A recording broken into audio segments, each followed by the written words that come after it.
All right, let's talk about show rates. I put together this mirror bar right here to illustrate exactly how you can increase them. All right. And as a result of doing all of this that we're going to cover today, it's not only going to help you with your show rates, it's also going to help you get higher intent leads on your calendar, have higher close rates, higher cash collected on the first sales call. Okay. A lot of good stuff. So let's get straight to it. Okay. Before we get into it, my name is Hike. I run a marketing agency called Sold20. We've sold multiple six figures in high ticket products and services this year alone, hundreds and hundreds of qualified book calls, even more applications. This is exactly the exact process that we use with our clients essentially and partners to increase the show rates, increase close rates again, and yeah, essentially increase our cash collected. So what most people do wrong is this right here. Okay, so I see this all the time. I don't understand who started this, but all they do is they have a VSL, and once somebody books a call, send them to a very lazy thank you page with a thank you video on it and then some case studies below, and then they have some reminders like text and email reminders, and they call it a day. Say, okay, this is it. Yeah, they just literally just hope and pray that somebody shows up and closes. And with this setup right here, that's not going to happen. Whatever high ticket service or product you're selling, it's just not going to happen. And if it happens, it's going to be very rare that you get people through that actually show up and close. Okay, so let's get into how we can improve this. Okay, and we start with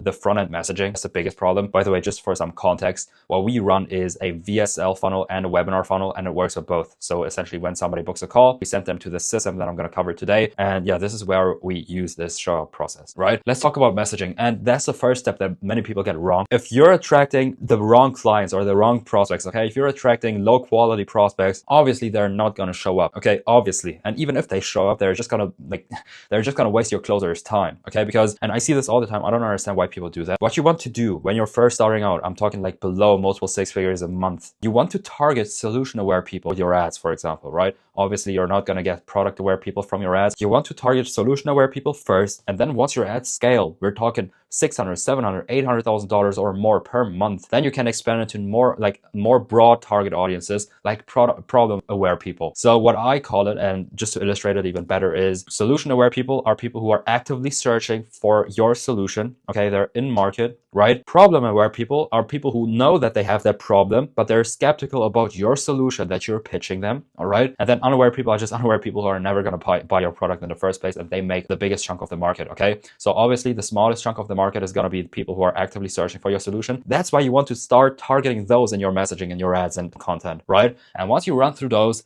then you can get into solution skeptical people or like problem aware people. All right. That's the first. If you get this wrong, it doesn't matter what you're going to like. If you implement all of this stuff right here, you're always going to suffer. You're always going to have a struggle with show and close rates. Okay. And you're always going to have low quality clients, right? You don't want that. Start with solution aware people. Okay. So just to show you some examples so you know exactly what I mean. If we're talking, for example, an AI app development info or a consulting offer, somebody who is actively searching or who falls into this solution aware audience is maybe somebody who already has an AI app generating revenue or is actively building one, and they're seeking help, want help to scale faster, to get more users, to get more downloads, all of that stuff, right? They're actively, they already have that. They know exactly what their problem is. They're looking for help. And then when you pitch those type of people, if your messaging aligns with them, obviously they're going to show up because they have higher intent, right? Makes sense. Somebody who's solution skeptical or problem aware could be somebody who realizes they need extra income. They see AI ads as a solid opportunity, but they're unsure if it's the right move for them. So you have to convince them that your solution is better than another. Whereas again, an actively searching person, you don't have to really like convince them that they need to build AI apps because they already have it. They have a higher intent. Easier to get them to show up and also to close them on the first call. Okay. And unaware people are just people like, for example, stuck in their job. They have no idea that AI apps can change their lives. They don't even realize that they need another income stream, completely cool with their life. They're never going to buy. Don't target these people. And then some other examples as well. Let's say you're a wealth manager, right? Somebody who's actively searching, or solution aware could be somebody who's already working with a wealth manager or actively interviewing them, looking for better strategy or higher returns. Imagine how much easier it would be to convince this type of person to hop on the sales call and close, right? Significantly more easy than a solution aware, solution skeptical people who realize they have significant assets, sees wealth management as valuable, but it's unsure if they actually need it, right? So you have to convince them that they need wealth management, right? Whereas again, somebody who's actively searching, they know they need wealth management, okay? They know they need a wealth manager. They know the value behind it, okay? And they are actively looking for somebody like that. Way easier to convert those types of people. Or somebody like, let's talk about high ticket cosmetic clinics. Somebody who's actively searching searching or solution aware could be somebody who is already getting cosmetic work done or shopping around for clinics, just looking for better results or a better clinic. Easy to convert. Less easy to convert is the solution skeptical person. They know that cosmetic procedures exist and could help them, but they don't really, like, they question whether they need it or not. They're like, you have to convince them that they actually should get cosmetic surgery, right? Yeah, it's not that easy, or not as easy to convert this type of person than it is to convert this actively searching type of person, okay? And then somebody who's unaware could just be someone who doesn't even realize they need cosmetic procedures, like they don't give a fuck, right? They don't really care. You're not going to convert those type of people if you're a cosmetic clinic, okay? So don't go for them, right? So if you start targeting in your ads, if your messaging is tailored towards solution aware people first, once if you're below multiple 6 figures per month, you're going to have an easier time getting higher show rates and also higher close rates, especially if you now implement the rest of the stuff, the interest levels and the pre-call systems. Let's get straight to it. So the pre-call systems is the stuff that we actually use. You can skip to this if you want, but here's the reasoning behind why we use all of these pre-call systems, okay? If you understand this, it's going to be way more easy for you, like significantly easier for you to get higher show and close rates, okay? So what you have to understand is that once somebody books a call, let's say they go through your webinar or they go through your VSL call funnel, okay? They book their call, right? Just because somebody books a call, that doesn't mean that they're already sold, right? After they book their call, your next job is to sell them on showing up for the call. And we do that by using what I call the backend education system right here. A backend education system with all of this stuff that I'm going to cover now. We also call the window between them booking a call and the closing call actually happening, we call it the education window. Why? Because we're trying to actively increase the lead's interest levels after they book a call. Because if you think about it, somebody's only going to buy once they're convicted. That's the only time somebody's going to buy. If they have no more questions, they're completely sold on it, that's when they're going to buy. But by the time of them booking a call, they might only have like a general level of curiosity or maybe an active interest, right? So our goal, okay, before the sales call even happens, our goal is to increase the interest level as much as we possibly can to get it as close as possible to them being convicted before they even hop on that sales call. And we do that by giving them more information, right? We do that by educating them. Again, we call it the education window. We do that by giving them more information to consume. Because if you think about it, they might have a general, like a key question or a key objection that might prevent them from hopping on the call if we don't manage to handle that. That's why we have to give them more information before they hop on a call. And we do that by using our pre-call systems through multiple different mediums. So let's get straight to the first one, which is the thank you page. And this is actually way more important than most people think it is, right? The pre-framing thank you page, because if you think about it, somebody just took an action. Somebody just booked a call a few seconds ago. This is the first thing that we're going to present them with after taking a key action, why they're hot, why they're still hot, why they're still looking for that solution. That's why this is crucial. And if we go to the example that I showed in the beginning, this is not going to cut it at all. If you have a thank you page like this, you can just leave it, you don't even need one if you're going to do it like this. This is a lazy way of doing it. So let's get into how you should do it instead. So what you have is you acknowledge what they've done, okay, and say what the next steps are. So the first step is the thank you video. So in that thank you video, it's not just like, okay, thanks for booking a call and that's it, right? You don't want to do that. You want to explain what the exact next steps are, what's going to happen from now, so that they are aware of that. All right. We actually say, okay, my job now is to give you every single piece of information that you need to make a decision to hop on that call, but also make a decision on that call to move forward or not. This is an example of a thing that we do in the thank you video here. And the next step is we also visually show them the actual email that they're going to get. And then we have what we call FAQ videos, which is very important. Okay. So the FAQ videos are essentially the main objections that we're trying to handle straight away. If you're wondering what to put here, okay, these are just like your main objections. Okay. You can take your last, let's say 100 sales call transcripts, put them into Manus AI and ask them to analyze the sales call recordings, okay, or the transcripts, and give you the main objections that come up over and over again, the key questions that come up over and over again, and you want to cover it on the thank you page immediately. You can just put as a thumbnail the question or the objection right here, and then cover it in short 2 to 3 minute videos. All right. And then we also have case studies right here, and you can even have long form explainer videos, right? Explaining your step-by-step process, how it works to clear things up even more. This is an example of how we use our thank you pages, right? Pretty straightforward, but super effective right here. And then the next thing is 15 long form emails. So these are not just reminder emails. We have long form, valuable, educational emails over 3 days. Allow them to book a call for 3 days in advance. Okay. And over those 3 days, they're going to get 5 emails per day. And we see open rates of over 50 to 60% of each one of those emails, simply because people are actively seeking information. If they just booked a call, if you think about it, again, we're trying to increase their interest levels before they hop on a call by giving them more information, right? That's why we want to use the emails as well. Okay. So let me show you an example right here. This is an example flow. So we have next steps emails. We have an email that is trying to engage them. For example, we say, hey, questions before the call. It looks super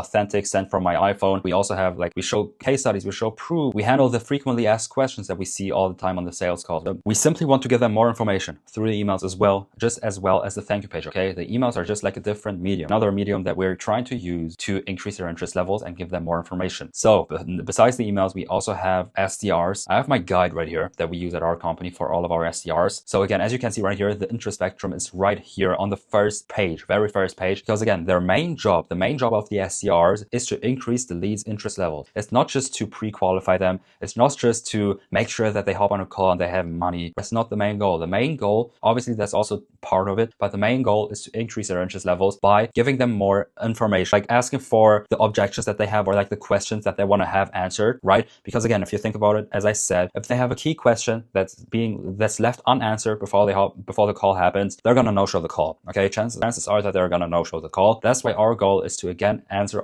every single question that they might have before they hop on a call. That's what the SDRs do too. Again, by the way, if you want to have this whole Miro board, okay, just message me on Instagram. It's at HikesDepot. Just message me show rates, okay, and follow me, and I'm gonna send you this doc right here. So this is I'm not gonna go too much in depth with it. I just want to give you the idea. If you want to have this doc, just again message me on Instagram. I'm gonna send you all of our SOPs right here and the whole Miro board so you can check it out yourself. But yeah, that's that. We also obviously the SDRs are not just calling them. We also use selfie videos on iMessage, for example. We send them sales assets. We have, for example, prepared YouTube videos for each and every one of the objections that might come up. We send YouTube videos via iMessage to make sure that we handle that objection thoroughly before they hop on a call. And also if they consume more content, it's going to be more likely that they actually show up and close. That's why we use that. Again, if you want to have the doc, just message me on IG. I'm going to send it over. Another medium that we use are retargeting ads. Again, same exact thing. We're trying to handle objections. We're trying to answer key questions. It's just a different medium right here. So I have some examples. Okay, the retargeting ads could, for example, be objection handling, student interviews, educating them on the offer, business model education content if you're, for example, an info product company, long form videos as retargeting ads